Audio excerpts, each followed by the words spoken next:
Amin, puji Tuhan.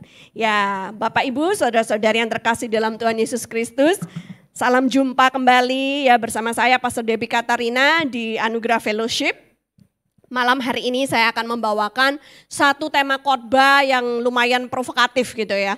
Judulnya jangan lembek gitu kan saudara ya. Wah, jangan lembek itu maksudnya gimana gitu. Artinya kita itu harus kuat, kita itu harus tangguh gitu saudara ya. Kita itu gak boleh jadi orang yang gampang menyerah gitu ya. Sudah 4 bulan kita menjalani pandemi COVID-19 ini ya kan. Mungkin ada banyak di antara saudara yang sudah merasa lelah, sudah letih, sudah gak tahu lagi harus bagaimana. Karena merasa seperti jalan buntu di mana-mana, tidak ada jalan keluar. Ya, tadi lagu terakhir yang dinyanyikan tuh bagus banget ya. It may look like I'm surrounded. Mungkin kelihatannya seperti aku terkepung. Tapi sebenarnya I'm surrounded by you. Sebenarnya aku ini dikepung olehmu, dikepung oleh Tuhan Yesus. Dikepung oleh kasih karunia-Nya. Yang percaya katakan amin. Jadi bukan dikepung oleh musuh, bukan dikepung oleh sakit penyakit. Tapi kita dilindungi, kita diproteksi oleh darah Yesus. Ada amin Bapak Ibu saudara-saudari yang terkasih. Yang percaya ketikkan amin gitu ya. Karena Anugerah Fellowship sampai malam hari ini masih tetap online gitu kan. Jemaatnya nggak datang ya kan. Jadi kita bisa engage lewat ketika saudara mengetikkan komen ya. Jadi pastikan Anda sudah mengetikkan komen nama saudara, dari kota mana saudara nonton atau dari negara mana ya. Karena kami tahu beberapa orang menonton kami dari negara-negara lain ya. Nah, sebelum kita lanjut untuk mendengarkan firman Tuhan, saya ingin mengajak terlebih dahulu nih ya. Biasanya saya kalau berkhotbah di zaman yang normal dulu, sekarang kan new normal ya, dulu normal gitu ya. Di zaman normal dulu saya tuh suka pakai flip chart ya, papan tulis gitu, terus nulis-nulis gitu. Nah, malam ini saya juga mau nulis-nulis sedikit gitu. Nah, saya ingin mengajak kita semua berpikir, baik pengerja yang ada di Storehouse maupun Anda yang nonton di Facebook Live ataupun di IG Live ya. Benda apa yang awalnya itu keras, kemudian akhirnya bisa menjadi lembek? Ada contoh coba? Benda apa yang dulunya keras, kemudian karena satu proses, apakah dimasak atau fermentasi, ya kemudian dia menjadi lembek. Apa yo? Hah? Ya, dari keras menjadi lembek ya.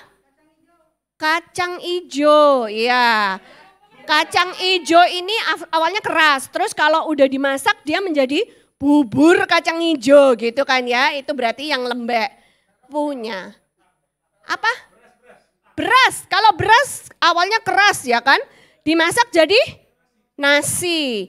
Tapi nasi masih lumayan keras. Kalau di bawahnya nasi lagi yang lebih lembek namanya bubur. Ya, ada lagi yang bisa mikir yang lain? Bagaimana dengan yang di Facebook? Ada yang teriak nih dari atas katanya singkong. Singkong itu awalnya keras. Setelah dimasak dia jadi apa sih?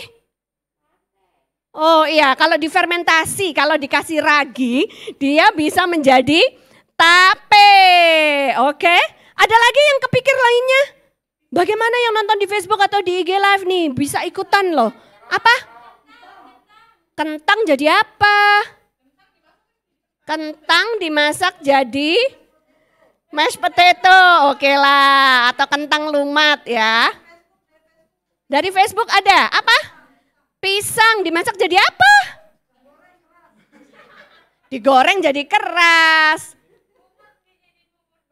Jadi ini apa namanya pisang lumat seperti yang untuk bayi jadi lembek ya. Jagung di Facebook ada yang jawab lagi nih ya. Wah aktif nih Facebook. Jagung awalnya keras, dimasak jadi apa? Jadi bubur jagung, oke lah ya. Itu kalau bubur Manado.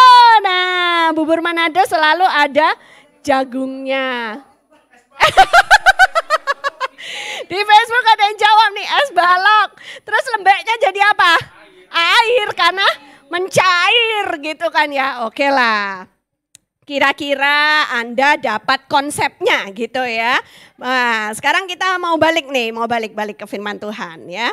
Nah, jadi kenapa malam hari ini waktu saya mau bertanya sama Tuhan gitu ya, Tuhan aku khotbah apa ya gitu hari Kamis gitu kan. Terus Tuhan tuh kasih judul jangan lembek gitu ya. Nah jadi saat-saat ini kita lihat, kita itu banyak sekali digencar, secara gencar itu diserang oleh iblis, tapi yang diserang itu adalah jiwa kita ya. Jadi pikiran kita ini loh banyak terintimidasi saat-saat seperti sekarang ini. Terintimidasi oleh ketakutan, ada yang takut gagal ya kan karena bisnis lagi kacau balau saat ini ya. Jadi kayaknya banyak sekali orang yang merasa, waduh ini bagaimana hutang saya menumpuk, saya tidak tahu bagaimana caranya membayar karyawan ya dan lain sebagainya. Nah seakan-akan seluruh dunia saat ini merasa perasaan yang tidak berdaya. Kayak kalau misalnya anak saya tanya gitu ya, putra kami yang kedua James nanya, kapan sih nanti pandemik ini akan berakhir? Enggak ada satu orang pun yang tahu kapan pandemik ini akan berakhir. Sampai kapan kita harus bertahan seperti saat sekarang ini ya kan? Enggak ada yang tahu saudara. Nah jadi ada perasaan tidak berdaya. Nah pandemi COVID-19 ini membuat orang bingung karena tidak tahu kapan akan berakhirnya. Kapan kita bisa hidup normal seperti dulu lagi gitu ya. Tanpa rasa takut ketika ketemu sama teman baik, bisa berjabat tangan, bisa peluk gitu kan saudara ya. Bisa cipika-cipiki gitu kan. Nafas aja kita bisa nafas dengan lega nih kalau dulu. Sekarang itu kalau nafas pakai masker itu agak susah saudara ya. Apalagi kalau maskernya yang ketat nempel-nempel di hidung kita gitu ya. Nah jadi new normal ini memang diakui tidak sama dengan normal gitu ya. Jadi saudara kita lihat bagaimana kalau di dunia bisnis juga banyak business people yang dibuat pusing dengan keadaan sekarang ini. Penjualan menurun dengan drastis, banyak orang menahan gak beli apa-apa karena mereka merasa ini survival mode. Jadi bertahan hidup aja, gak perlu beli hal-hal yang aneh-aneh gitu saudara ya. Kemudian banyak orang sudah restrukturisasi hutang mereka, tapi tetap seakan-akan tidak menemukan jalan keluar karena perputarannya itu loh nggak ada gitu saudara ya. Nah di saat-saat yang seperti sekarang ini kita perlu untuk guard our heart, menjaga hati kita, dan guard our mind, menjaga pikiran kita ya. Connect dengan Tuhan setiap saat dan minta Tuhan itu untuk memberikan kepada kita arahan. Minta pada Tuhan new strategi yang baru saudara ya. Saudara tahu nggak bahwa Tuhan itu masih memegang kendali. Kalau saudara percaya bahwa God is still in control, bahwa Tuhan itu masih memegang kendali, boleh diketikkan di kolom komentar, baik yang nonton di Facebook Live dari Anugerah Ministries atau di IG Live Debbie Katarina, ya boleh diketikkan, Tuhan masih memegang kendali, puji Tuhan ya. Saudara, bahkan Tuhan itu loh sudah tahu akhir dari pandemik ini sebelum pandemik ini dimulai loh. Ya, nah hanya saja kita itu tidak bisa melihatnya. Tuhan itu sedang bekerja di belakang layar. Tapi just because kita nggak bisa melihat bukan berarti Tuhan tidak bekerja. Saudara yang saat ini menyaksikan saya, ya kan, Anda bisa menyaksikan saya berkhotbah dengan baik malam hari ini karena ada 3 kameramen yang bekerja di balik 3 kamera. Saudara tidak akan bisa melihat kameramennya karena mereka selalu bekerjanya di belakang kamera. Mereka nggak mungkin dong tiba-tiba nongol ke depan, kan aneh gitu ya. Nah tapi bukan berarti tidak ada orang yang bekerja di balik kamera-kamera ini. Nah begitu juga dengan Tuhan. Kelihatannya seperti kok Tuhan nggak bekerja, kok Tuhan diam aja. Tapi sebenarnya Tuhan sedang bekerja saat ini di balik layar. Yang percaya katakan amin. Dia sedang memegang kendali. Kalau hari ini engkau masih sehat, kalau hari ini engkau masih hidup, itu karena Tuhan bekerja menjagamu. Yang percaya katakan amin. Puji Tuhan saudara. 4 bulan sudah rebahan di rumah. Sekarang saatnya bangkit kembali. Yang mau ayo ketikan, kita bangkit. Amin. Yes. Sekarang waktunya bangkit. Memang betul daya beli masyarakat menurun. Tapi bukan berarti nggak ada daya beli, ya. Jadi lihat peluang dengan baik. Saya mendengar kesaksian bagaimana di tengah-tengah pandemik ini, meskipun banyak orang yang mengeluh, ada loh beberapa orang yang justru diberkati luar biasa di tengah pandemik ini. Kalau pekerjaan mereka sehubungan dengan alat-alat medis, ya, produk-produk kesehatan, mereka lagi panen saat-saat ini. Atau kalau yang bekerja menjual produk-produk digital, elektronik, mereka lagi panen saat ini. Ya, atau penyedia internet, wah sekarang lagi panen karena semua orang harus work from home, sekolah aja dari rumah gitu saudara ya. Jadi ada bidang-bidang tertentu yang saat ini justru makin melejit naik penjualannya ya. Buat saudara yang sudah nangis-nangis dan berpikir, udahlah gue mau nyerah aja ya kan. Aduh kalau kayak gini caranya gue mati aja gitu saudara ya. Kok aku merasa gak berguna, kok aku gak bisa apa-apa. Hapus air matamu. Kuatkan dirimu di dalam Tuhan. Motivasi dirimu supaya tetap semangat. Amin. Bagaimana caranya? Kita mengembangkan mental kita supaya bisa gigih. Berjuang di tengah-tengah masa yang sulit. Tidak melempem dan tidak lembek. Gigih, tangguh, tidak mudah menyerah. Bagaimana caranya? Kembali kepada firman Tuhan.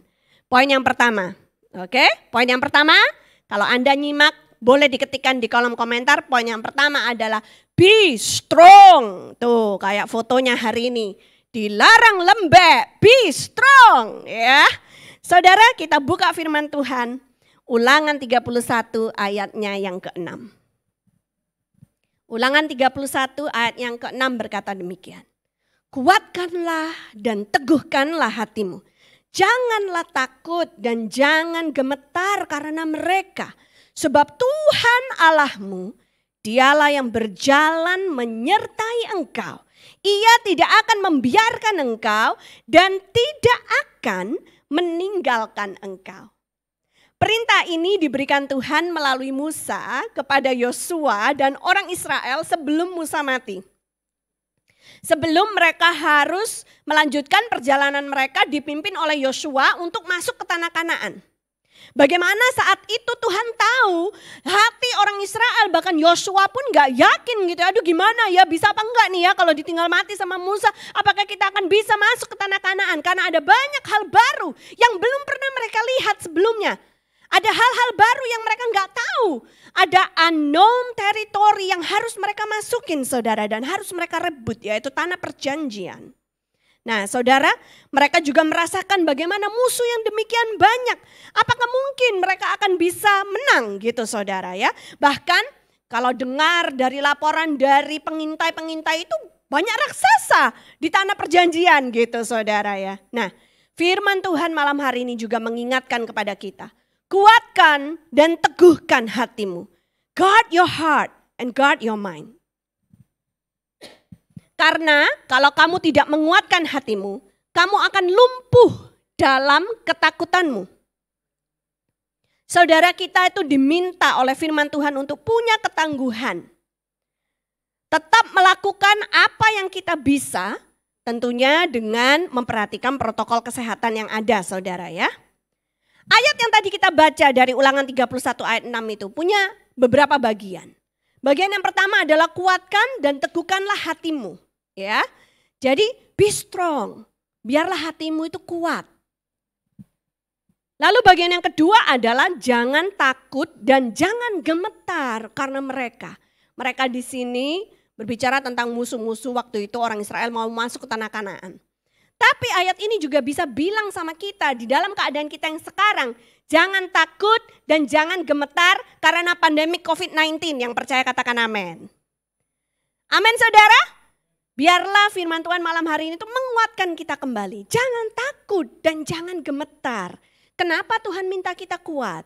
Kenapa Tuhan minta kita jangan takut dan jangan gemetar? Karena Tuhan Allahmu, dialah yang berjalan menyertai engkau. Yang percaya katakan amin.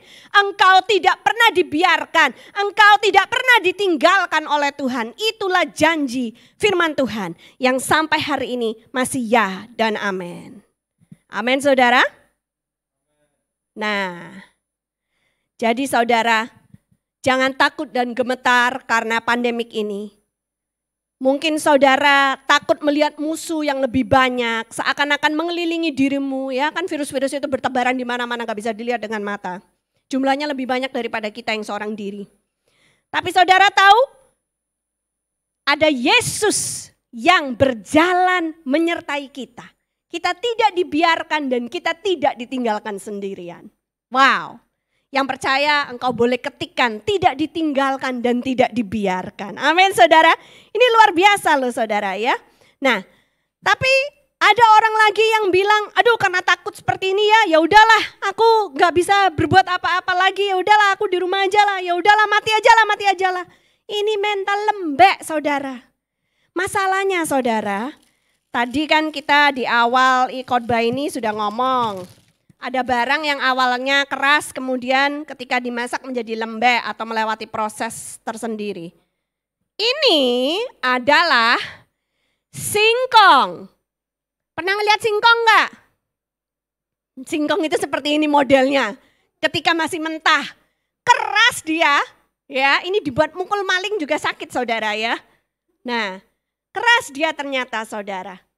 Nah, singkong ini saudara harus melewati sebuah proses yang namanya fermentasi saudara. Dia harus dikasih ragi supaya dia bisa berubah menjadi tape. Bentar ya saudara, saya buka dulu. Oke, protokol kesehatan. Sebelum megang makanan, lebih baik saya membersihkan tangan saya dulu dengan tisu basah. Oke?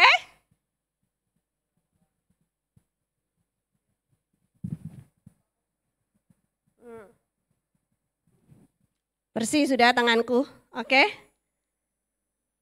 Lalu setelah melewati proses fermentasi itu, dia berubah menjadi tape.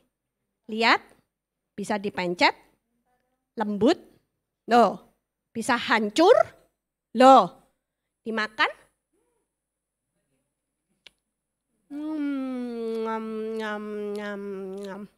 Enak. Manis, lembut-lembut gitu saudara ya. Empuk, adem, baru keluar dari kulkas saudara. Kayak firman Tuhan. Engkau menyediakan hidangan bagiku di depan teman-temanku. Ini bukan lawan-lawanku sih saudara ya. Enak saudara. Masalahnya, singkong itu kalau lembek jadi tape, masih enak dimakan. Kalau mental lu yang lembek, gak enak dimakan. Dan gak bisa dibuat apa-apa yang menghasilkan sesuatu yang enak. Jadi jangan bermental lembek. Amin. Oke, tutup dulu ya. Nanti buat para kameramen ini. Ada bonus. Silakan dipilih mau singkong yang keras atau tape yang lembek. Singkongnya belum dimasak jadi bawa pulang masak sendiri saudara ya.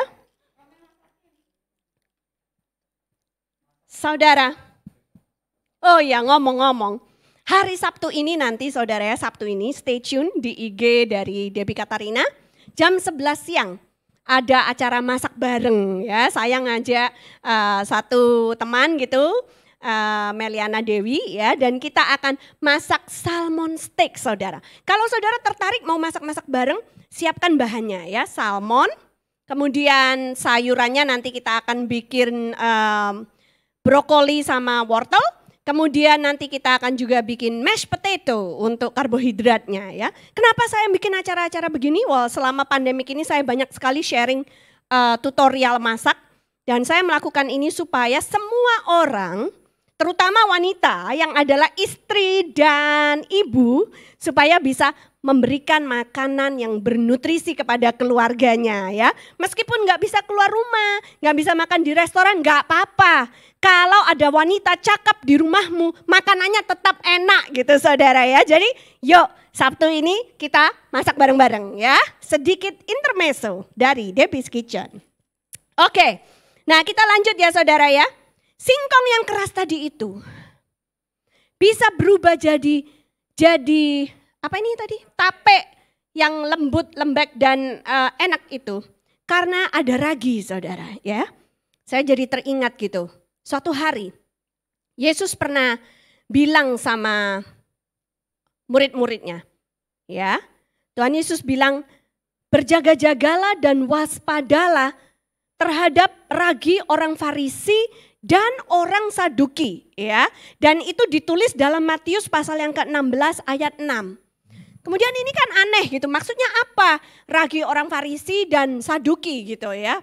Padahal mereka nggak lagi bikin roti, kenapa disebut-sebut ragi gitu. Nah setelah saya pelajarin ragi orang Farisi dan Saduki yang dimaksud Tuhan Yesus itu adalah kemunafikan dan ketidakpercayaan. Itu maksudnya bagaimana? Maksudnya itu gini saudara ya. Ketika engkau mendengarkan firman Tuhan, maka imanmu itu dibangun. Kemudian imanmu menjadi kuat. Kemudian pikiranmu menjadi kuat, mentalmu menjadi kuat. Tapi kemudian ada ragi orang Farisi dan orang Saduki yang bisa masuk ke dalam pikiran kita sehingga akhirnya menjadi lembek lagi. Seperti apa? Saudara, kalau engkau mengucapkan firman tapi hatimu ada keraguan-raguan, itu ragi saudara. Itu yang membuat engkau akhirnya menjadi lembek, tidak bisa tangguh. Ya. Nah, kemudian saudara kita harus lihat juga bagaimana yang namanya ragi ini juga bisa diartikan ketidakpercayaan. Orang Farisi itu melihat mujizat Tuhan Yesus itu banyak banget Tuhan Yesus melakukan mujizat di depan mata mereka. Mereka melihat mujizat demi mujizat yang dilakukan oleh Tuhan Yesus. Dan mereka bukan orang sembarangan, mulut mereka selalu mengutip ayat-ayat firman Tuhan. Tapi mereka tidak percaya dengan apa yang terkandung di dalam firman Tuhan tersebut. Mereka tidak mempercayai kuasa yang ada di dalam firman tersebut. Jangan sampai kita menjadi orang yang seperti itu. Mulut kita mengucapkan firman, ya kita suka teks firman, ayat firman Tuhan diposting di sosial media kita, tapi kita tidak mempercayai kuasa dari firman tersebut. Itulah ragi orang Farisi saudara. Di mulut ngomong lain, di hatinya lain lagi saudara.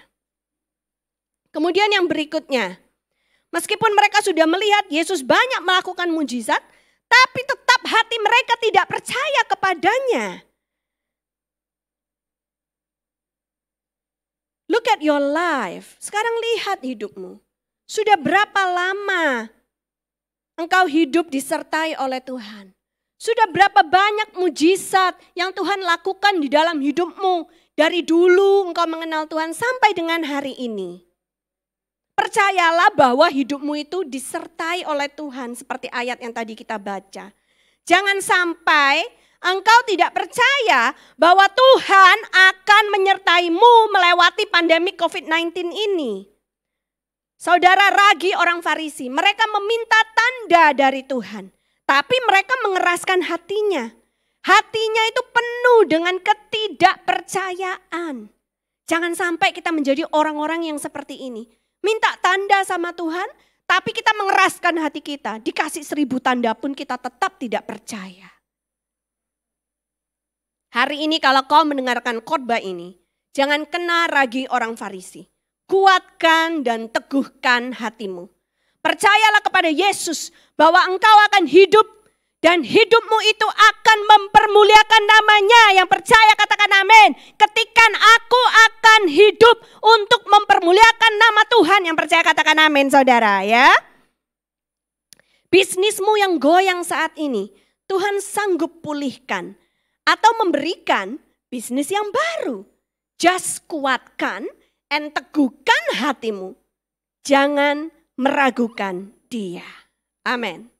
Itu poin yang pertama. Be strong. Katakan sekali lagi bersama dengan saya. Be strong sambil ada gayanya gini dong saudara ya. Yuk. 1, 2, 3. Be strong ya.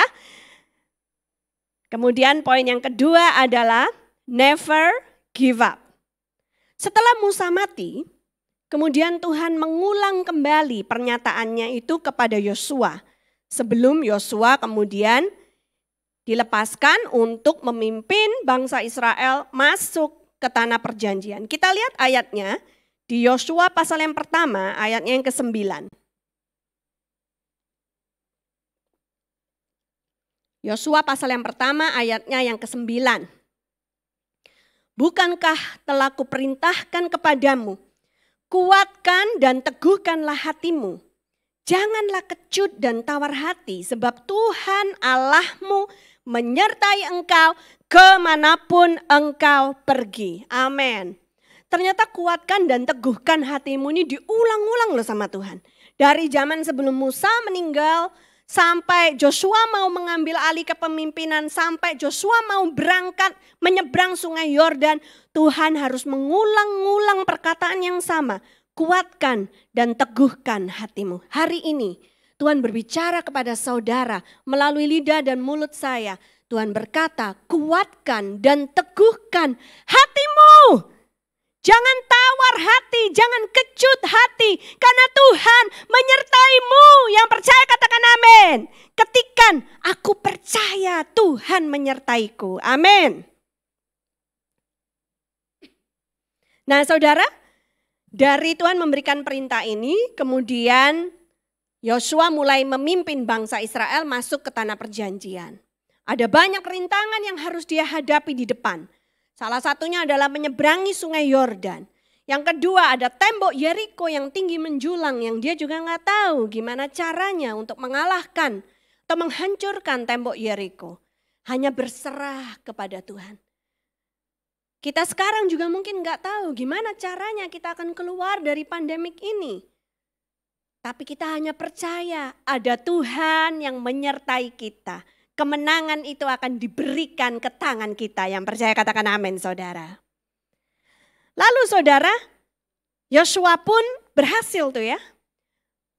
Menyeberangi sungai Yordan. Kemudian tembok Yeriko rontoh gitu saudara ya. Runtuh.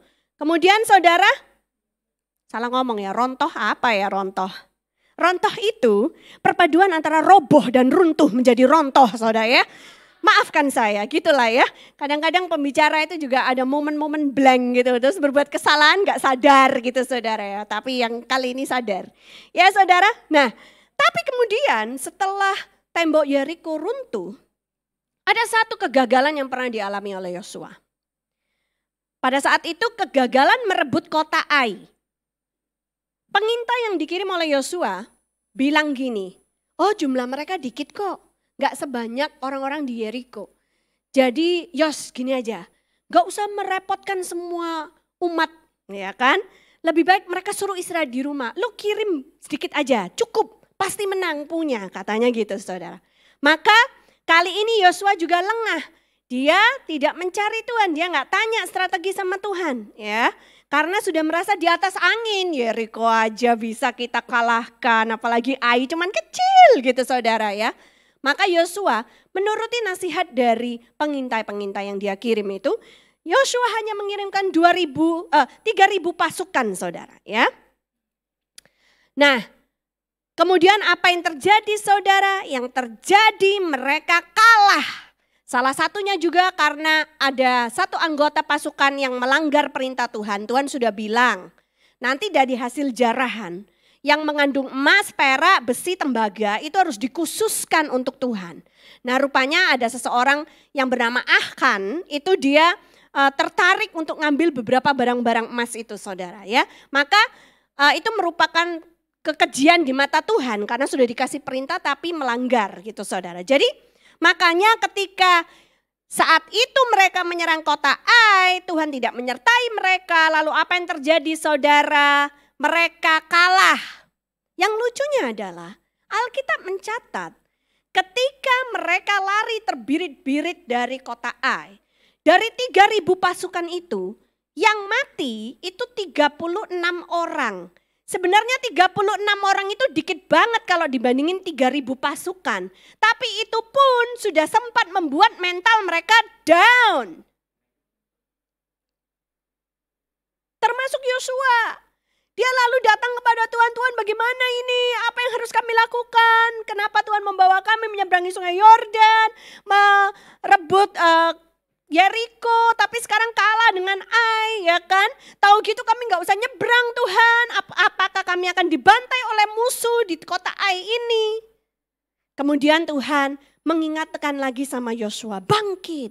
Kenapa kamu berteriak-teriak seperti itu kepadaku? Ya, Lalu Tuhan memberitahukan strategi yang baru kepada Yosua.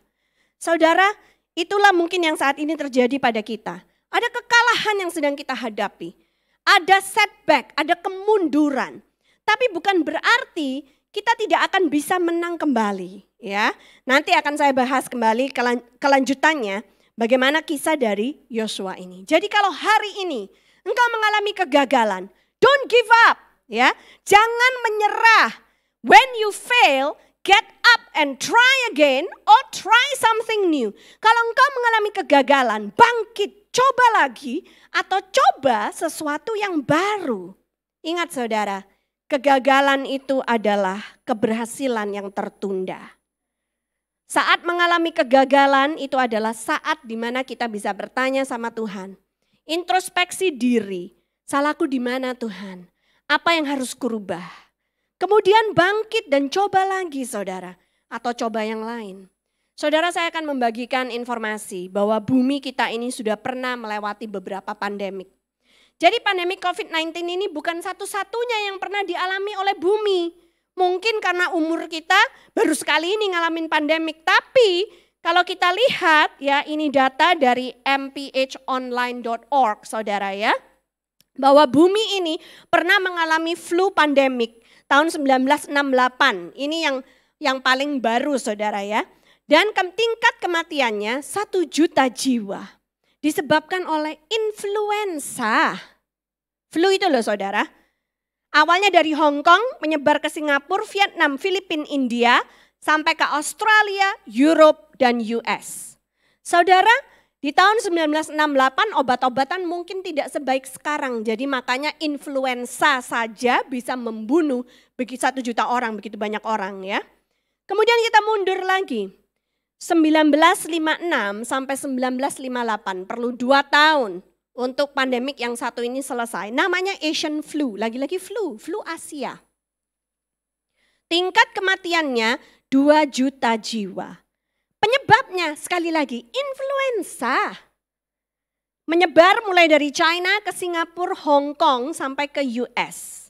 Kemudian kita mundur lagi saudara. Nah ini yang banyak dibicarakan orang. Katanya 100 tahun sekali. Ya, 100 tahun yang lalu ada flu pandemik.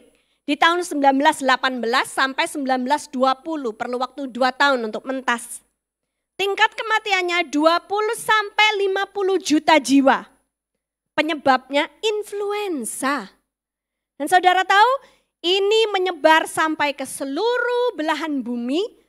Menginfeksi 1/3 dari populasi dunia pada saat itu. Dan yang meninggal 20 sampai 50 juta jiwa. Kalau kita mundur lagi ke belakang, ada yang namanya third cholera pandemic. Pandemik kolera ketiga. Di tahun 1852 sampai 1860, yang ini perlu 8 tahun saudara. Tingkat kematiannya 1 juta jiwa. Penyebabnya kolera. Dari India menyebar ke Asia, Eropa, kemudian Amerika Utara dan Afrika. Mundur lagi dikit. Ya ini udah yang terakhir ya. Jangan kemunduran nanti akhirnya ke air bah nanti saudara ya. The Black Death ya. Atau kalau diterjemahkan ini kematian hitam saudara. Terjadinya di tahun 1346 sampai 1357. Ini 7 tahun saudara masa pandemiknya. Tingkat kematian 75 sampai 200 juta jiwa. Penyebabnya adalah bubonic plague. Wabah bubonik. Bubonik itu apa saya juga nggak ngerti saudara ya. Ini menyebarnya dari Eropa ke Afrika ke Asia. Dari data ini kita melihat bumi ini sudah pernah beberapa kali mengalami pandemik. Dan berulang kali mengalami resesi atau krisis ekonomi. Tapi kita melihat kasih karunia Tuhan terbukti setiap kali bumi ini bisa reset untuk memulai ulang kehidupan. Amin saudara. Nah, orang-orang yang bermental lembek, mereka tidak bisa melihat jauh ke depan. Mereka akan nyerah sekarang, udah gua mati dia bunuh diri aja ya masuk neraka saudara ya. Nah mereka tidak akan bisa melihat bagaimana bumi ini akan reset itself. Bagaimana bumi ini kemudian akan memulai ulang kehidupan. Kehidupan baru akan dimulai lagi. Saudara, ada satu istilah orang Indonesia, nasi menjadi bubur. Saya sudah siapkan dari rumah. Ini beras, saudara. Beras itu keras, saudara ya. Tuh, keras kan? Dari bunyinya aja loh. Saudara, orang bilang nasi sudah menjadi bubur sudah terlambat. Tapi saudara tahu enggak? Oh, ini tadi pesanan khusus saudara ya.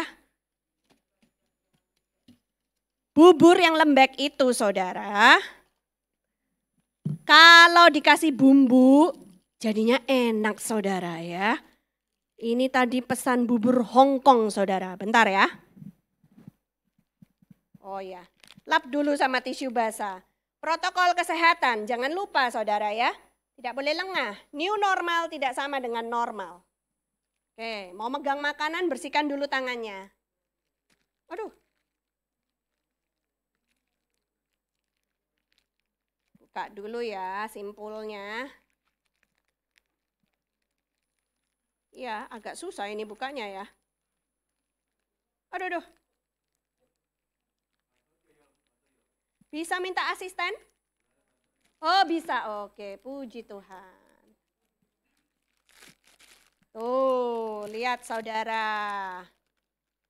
Ini bubur. Lembek.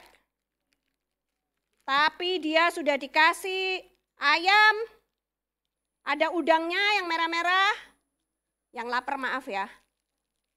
Ini asalnya dari beras yang keras ini saudara. Katanya nasi sudah menjadi bubur. Kau tunggu kalau udah diolah. Dikasih cakwe. Lapar kameramennya saudara. Kemudian dikasih cabe. Ya kan? Yang banyak cabenya katanya. Tuh. Bentar, ini kasih apa nih? Daun bawang. Daun bawang. Kemudian kasih cabai atau kecap asin ya. Kok susah sih bukanya, oke lah nggak usah cabai ya. Terus bagian yang paling indah adalah dimakan.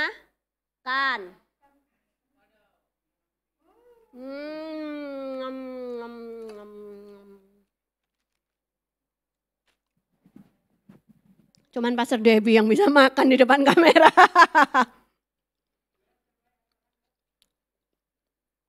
Nasi sudah menjadi bubur, kalau kau olah kembali bisa menjadi enak. Keadaanmu hari ini kelihatannya hancur, kau olah kembali menjadi enak. Asal bukan mentalmu yang hancur. Kalau mentalmu yang hancur, kau jatuh gak bisa bangkit kembali. Jaga mentalmu, be strong in the Lord. Kemudian never give up. Tuhan pasti bukakan jalan yang baru untukmu. Ada amin. Yang percaya katakan amin, sorak-sorai buat Tuhan Yesus. Haleluya. Kemudian kita akan masuk ke poin yang ketiga dan poin yang terakhir. Setelah kita be strong, setelah kita tidak menyerah, yang ketiga adalah kita meminta strategi yang baru dari Tuhan. Seperti pada waktu itu ketika Yosua mengalami kegagalan, kemudian dia minta strategi yang baru sama Tuhan dan Tuhan kasih. Tuhan minta Yosua membereskan dulu yang persoalan Akan yang melanggar perjanjiannya dengan Tuhan. Lalu setelah itu Tuhan kasih suatu strategi yang baru. Bagaimana harus ada 2 pasukan yang dikirim. Satu grup pasukan duluan sembunyi di belakang kota Ai. Itu kira-kira 30.000 orang yang dikirim. Kemudian 5.000 bersama dengan Yosua di depan kota Ai. Ketika pagi-pagi mereka serang kota Ai, tapi karena Yosua jumlahnya dikit, sengaja kelihatan kalah gitu ya. Mereka lari terbirit-birit, dikejar semua orang dari kota Ai keluar saudara. Tidak ada satupun yang mempertahankan kota itu. Karena mereka merasa kurang ajar balik lagi gitu ya. Dan karena mereka merasa jumlahnya dikit. Tapi kemudian sudah janjian pasukan yang 30.000 di belakang kota Ai masuk ke kota itu, mereka membakar seluruh kota. Maka ketika kotanya terbakar Dan orang-orang Ai ini ngeliat kota mereka terbakar, langsung down mentalnya dan mereka dijepit dari depan dan dari belakang. Kemenangan total Tuhan berikan ke tangan Yosua. Hari ini mungkin kau merasa gagal, kau merasa terpuruk, bisnismu tidak bisa diapa-apain lagi. Minta strategi baru dari Tuhan. Kalau Yosua bisa mendapat kemenangan, kau juga bisa. Karena Tuhan yang kita sembah adalah Tuhan yang sama di dalam nama Tuhan Yesus Kristus. Yang berkuasa atas langit dan bumi. Dan seluruh strategi ada di tangannya. Yang percaya katakan amin saudara. Ketikan bersama dengan saya di kolom komentar. Strategi yang baru. Amin saudara. Percaya bahwa Tuhan akan memberikan strategi yang baru. Firman Tuhan dalam Yesaya 43 ayat 18-19 berkata demikian. Firman-Nya. Janganlah ingat-ingat hal yang dahulu. Dan janganlah perhatikan hal-hal yang dari zaman purbakala. Lihat, aku hendak membuat sesuatu yang baru. Yang sekarang sudah tumbuh. Belumkah kamu mengetahuinya? Ya, aku hendak membuat jalan di padang gurun dan sungai-sungai di padang belantara. Mana mungkin ada jalan di padang gurun, tapi Tuhan sudah membuktikan ketika Dia memimpin umat Israel keluar dari bangsa Mesir, masuk ke tanah perjanjian, ada jalan di padang gurun yang Tuhan sediakan buat mereka. 40 tahun mereka berjalan, kasut mereka tidak pernah robek. Mereka bawa baju cuman apa adanya, baju mereka tidak pernah robek. Bahkan dari anak kecil yang bertumbuh menjadi dewasa, bajunya itu ikut melar bersama dengan anak itu selama 40 tahun di padang gurun. Saudara lihat, selama di padang gurun ada tiang awan pada waktu siang supaya mereka tidak kepanasan kena terik matahari. Ada tiang api pada waktu malam supaya mereka tidak kedinginan. Karena kita bicara padang gurun, kalau malam itu dingin bukan main saudara. Kalau siang panas ya bukan main. Ya, ada perlindungan Tuhan, penyertaan Tuhan dan penyediaan Tuhan. Lalu di ayat itu tadi juga dikatakan saudara ya, bahwa Tuhan akan membuat sungai-sungai di padang belantara. Bagaimana mungkin ada sungai di tengah kekeringan? Kan gak mungkin. Sungai ini bicara apa? Dari sungai itu saudara bisa terjadi kehidupan. Civilization tidak akan bisa terjadi. Peradaban manusia hanya bisa dimulai kalau ada sumber air. Dan sungai ini bicara tentang sumber air yang berkelimpahan. Banyak. Lebih dari cukup. Inilah janji firman Tuhan kepada kita malam hari ini. Dia akan memberikan strategi yang baru kepadamu. Dia tidak akan meninggalkanmu. Dia tidak akan membiarkan bisnismu, keluargamu hancur berantakan demikian. Kau disertai. Kau akan diberikan strategi yang baru. Dan Dia akan menyediakan lebih dari cukup. Seperti Dia menyediakan sungai-sungai di padang belantara untuk anak-anak Israel. Yang percaya katakan amin. Saya semangat loh saudara. Saya harap saudara juga semangat mendengarkan apa yang dikatakan oleh firman Tuhan pada malam hari ini. Bahwa Tuhan akan menjagai kita. Tuhan tidak akan membiarkan kita. Tuhan akan memberikan provisi yang cukup, lebih dari cukup. Sehingga kehidupan kita boleh ditopang. Tuhan akan melakukan hal-hal yang baru. Memberikan kepadamu strategi-strategi yang baru untuk musim seperti yang sekarang ini. Saudara, di awal pandemik ini semua bisnis banyak yang munting. Itu bahasa Jawanya saudara ya, bahasa Indonesianya apa ya? Amburadul gitulah saudara ya. Gulung kuming lagi mereka gak ngerti. Gulung tikar gitu saudara. Saudara, pada saat itu ada salah seorang teman kami yang WhatsApp kepada saya. Kita semua gak tahu apa yang akan terjadi kan. Tapi saya mengucapkan kata-kata profetik. Saya bilang, saya berdoa kamu tetap diberkati oleh Tuhan. Dilindungi oleh Tuhan. Bahkan di tengah-tengah masa yang sulit seperti sekarang ini pun.